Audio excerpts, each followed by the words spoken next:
اب یہ corona virus ممبر سے مجھے کہتے ہوئے شرم آ رہی ہے، لیکن سجاد نے جلتے خیمے میں حجاب کا پیغام دیا. حجاب عورت کی عفت و حیا ہے، مرد کی غیرت ہے. اس لیے یہ جملہ کہہ رہا ہوں. اٹلی میں کتنی موتیں ہوئی ہیں دنیا میں؟ سب سے زیادہ. چین بھی پیچھے رہ گیا. وہاں بھی میں نے 4 دن پہلے بلکہ 1 ہفتے پہلے ایک اعلان سنا تھا. مجھے شرم آ رہی ہے کہتے ہوئے، لیکن کہنا بھی ضروری. پورن ویب سائٹ انہوں نے اناؤنس کر دیا ہے کہ چونکہ اب لوگوں کو گھر میں بٹھانا، یہ ساری فلمیں جو ہے فری لوگوں کو گھر میں دکھائی جائیں گی.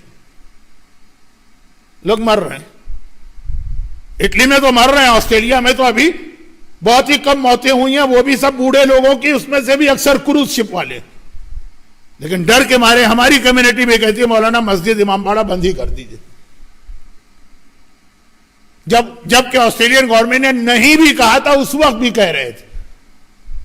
اور وہاں کیا ہو رہا ہے؟ 9,000 سے زیادہ موتیں ہو گئی. کہا کہ ننگی فلمیں جو ہے نا وہ فری، ورنہ ان کے چارجز ہوتے ہیں اور اچھے خاصے چارجز ہوتے ہیں، تاکہ آپ گھر میں بیٹھیں، گھر سے باہر نہ نکلیں. اور اس کے بعد کے جملے، چیریٹی آرگنائزیشن نے اعلان کیا 1,100,000 سیکس ٹوائز جو ہے نا وہ عورتوں اور مردوں میں فری تقسیم کیے جائیں گے تاکہ وہ اپنے گھر میں بیٹھ کے مزہ لیں. جملے ممبر پہ کہنا، کیسے میں کہہ گیا، مجھے خود اپنے آپ پہ غصہ آ رہا ہے. مگر سید سجاد نے جلتے خیمے میں عورت کی عفت و حیا، مرد کی غیرت کا پیغام دیا. وہ تو ان کے ماننے والے سننے کو تیار نہیں ہیں، اور وہ شیطان دیکھیے ان موقعوں سے فائدہ اٹھا کے. یہ موقع تو اللہ سے اپنے کنیکشن کو بڑھانے کا ہے. کس جانب لے کے جا رہا؟ موقع سے فائدہ اٹھا رہا. جن کو اس کی عادت پڑ جائے گی، جو عام زندگی میں فضول چیزوں کی جانب نہیں جا رہے تھے، اب گھر میں خالی بیٹھے، فری میں ایک چیز مل رہی، عادت پڑ جائے گی. تو جب حالات کبھی تو نارمل ہوں گے نا، پھر وہ عادت نہیں چھوٹے گی. اور اسی میں ایک چیز یہ آ رہی ہے جو میں ڈر رہا ہوں کہ اللہ نہ کرے کہ واقعا ایسا نہ عادت پڑ جائے. آن لائن کی عادت آدھے لوگوں کو تھی، آدھے لوگوں کو نہیں تھی. ان کو مجلس میں مزہ آتا تھا خود جا کے سننے میں. اب ہر ایک کو مجبور، دنیا میں ہر جگہ آن لائن سسٹم ہے اس وقت. اب اگر یہ عادت پڑ گئی تو جب حالات نارمل بھی ہو جائیں گے تو آدمی کاہل ہو جائے گا. ارے کون جائے؟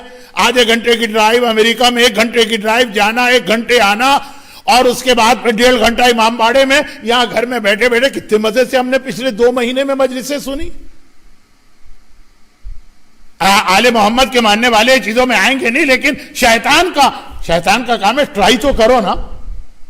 وہ آن لائن کا ہمیں وہ چسکا لگا رہا ہے کہ نتیجے میں مجھے یہ لگ رہا ہے کہ جب یہ ختم ہوگا تو سب نہیں، 50% نہیں، 5 سے 10 سے 15% مجمع ہمارا اس لیے اب آنا بند کر دے گا کیونکہ اچھا گھر میں بیٹھ کے بھی اتنے آرام سے سنا جا سکتا. پاکستان میں اس وقت جو ڈیبیٹ چل رہی ہے، میں اس کو بس ملاتا ہوں ایک واقعے سے، بات ختم. جو ڈیبیٹ چل رہی ہے کہ مسجدیں بند، نماز جماعت نہیں ہو، جمعہ نہیں ہو، آن لائن ہونا چاہیے جماعت. وہاں بیش نماز مسجد میں نماز پڑھا ہے، ہم آن لائن یہاں اس کے پیچھے جماعت میں شریک ہو جائیں. پریزیڈنٹ آف پاکستان کہتے ہیں کہ میں نے اس دفعہ جمعہ ایسے ہی پڑھا، لاؤڈ اسپیکر پہ امام کی آواز آ رہی تھی، میں اپنے کمرے میں بیٹھے ہوئے جمعہ پڑھ رہا. جمعے کا مقصد ہی ختم ہو گیا. جمعہ نام ہی ہے کہ لوگ ایک دوسرے کے قریب آئیں. نماز جماعت کا مقصد ہی ختم ہو گیا. ڈیبیٹ ہو رہی ہے کہ یہ آن لائن نمازیں کیوں نہ کی جائیں. ابھی مسئلہ ہے مجبوری میں، لیکن جب اس کا چسکا لگ جائے گا تو سب نہ صحیح، 50% نہ صحیح، 10% نمازی بھی اگر کہنے لگے کہ یہ تو بہت اچھی چیز ہوتی. جماعت نماز اور جمعہ نماز میں امام جماعت سے آپ کا ڈسٹینس 1 میٹر سے زیادہ نہیں ہونا چاہیے. اب یہ آن لائن کا چسکا بحث ہے کہ اس کو رائج کرو، اسے پھیلا دو، اور پھر اس کے فائدے کہ بھی مسجدیں کم ہو جائیں گی، اوور ہیڈ ایکسپینسر کم ہوں گے، لوگوں کا ٹائم بچے گا. دیکھیں اس موقع سے شیطان کیسے فائدہ اٹھا رہا. بات ہو رہی ہے کورونا وائرس کی، بات ہو رہی ہے بیماری کی. شیطان ہمیں لے جاتا ہے بے غیرتی کی جانب، بے حیائی کی جانب. جو کبھی ان چیزوں میں نہیں پڑے تھے ان کو بھی فری کر کے اس جانب لگا رہا. عبادتوں کا پورا اسٹرکچر چینج کر رہا.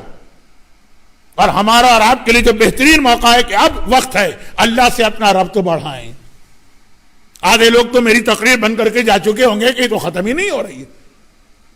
جبکہ کوئی اس وقت مصروفیت نہیں ہے، نہ کسی کو کل آفس جانا ہے، نہ سنڈے مدرسے میں آنا ہے، نہ کوئی اور ایسا کام، شادی نہیں ہے، برتھ ڈے نہیں ہے، ساری چیزیں بند.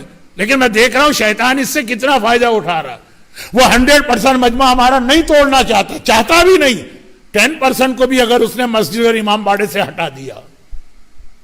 اور یہ اس وقت جو ہمارے ہاں کچھ چیزیں آپس میں ڈسکس ہو رہی ہیں نا، اس کا مقصد ہی ہے کہ یہ ہوگا. یہ وہ شیطان ہے. چوتھے امام کا نام لقب زین العابدین. کہاں سے لقب ملا؟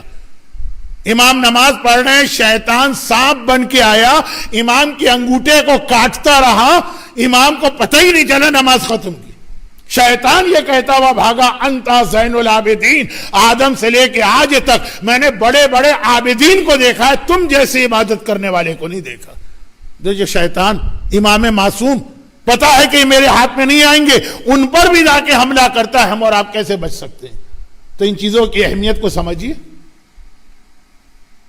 اور حالات جہاں پہ واجب ہو جائے، واجب کیا ہے کہ لوکل ہیلتھ اتھارٹیز جتنی آپ کو ہدایتیں دیں اس کی پابندی کریں، بس اس میں اپنی طرف سے ایڈ مت کرتے جائیں.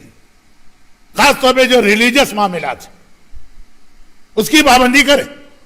لیکن اس کے بعد یہ سارے نقصانات دیکھے گا کہ اس کی وجہ سے ہو سکتا ہے کہ ابھی لوکل ہیلتھ اتھارٹیز کی انسٹرکشن واجب ہے ماننا، اس کی وجہ سے بھی بعد میں ہمیں نقصان. جیسے ایک طبیب کہہ دے تمہاری بیماری کا علاج شراب میں ہے تو شراب پینا شاید واجب ہو جائے. میں اس مسئلے کو مانتا نہیں ہوں، بطور مثال کہہ رہا ہوں. لیکن اگر شراب کا مزہ آ گیا، جب صحت مند ہو جائے گا تب بھی وہ استعمال کرے گا اگر مزہ آ گیا. تو ایسا نہ ہو کہ جو ابھی ہم پر ماننا بھی واجب ہے شرعن، اس کی وجہ سے بھی نقصان ہو.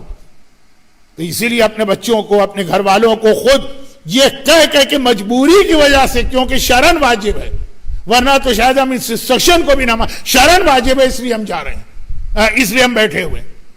اب بس بات ختم. اب اگلی مجلس کے لیے ایک جملہ کہہ رہا ہوں، ہو سکتا ہے کہ اگلی تقریر سے پہلے جملے کی ضرورت نہ ہو. آخری امام کے آنے سے پہلے جھوٹے امام آئیں گے، دجال آئے گا. دجال کے دو نام، جس کو مسلمان دجال کہتے ہیں اسے یہودی مسیحا کہتے ہیں. اعوذ باللہ من فتنۃ المسیح الدجال، پیغمبر کی حدیث، اے خدا مجھے بچانا، او اللہ پروٹیکٹ اس مسیح سے، مسیحا سے. کون مسیحا؟ عیسیٰ نہیں، دجال. اور اس کا ایک طریقہ یہ ہے کہ اس کو پہلے ہیرو بنایا جائے گا. اب مجھے نہیں پتا کیا ہونے والا ہے، شاید کچھ اگلے ہفتے بولوں، آج کی بات تو بہت لمبی ہوگی. اگر اس وقت جو حالت دنیا کی کورونا وائرس کی کوئی ویکسین بنا کے آ جاتا، دنیا کا ہیرو بنے گا کہ نہیں بنے گا؟ دنیا کا ہر شخص اس کی تعریف کرے گا کہ نہیں کرے گا؟ ہمارے مومنین تو اس کی تعریف میں دو جملے اور جوڑ دیں گے. دیکھو یہ ہے انسانیت کی خدمت کرنے والا. ہمارے مراجع آغا سیستانی کرتے کیا ہے؟ نجف میں بیٹھے ہوئے وضو غسل کے مسئلے بتاتے ہیں. یہ بھی کہنے والے اپنی کمیونٹی میں کہیں گے، وہ ہیرو بن جائے. ہو سکتا ہے کہ وہی خرابی لایا ہو، وہی علاج لے کے آئے. لیکن بہت اس وقت بہترین موقع ہے دشمنان اسلام کے لیے کسی کو ہیرو بنانے کا. یہ جو بالکل نیوٹرل لوگ ہیں، جن کا اسلام اور کفر سے کوئی تعلق نہیں ہے، ساؤتھ امریکہ میں بیٹھنے والا ایک آدمی، وہ بھی اس کو ہیرو مانے گا.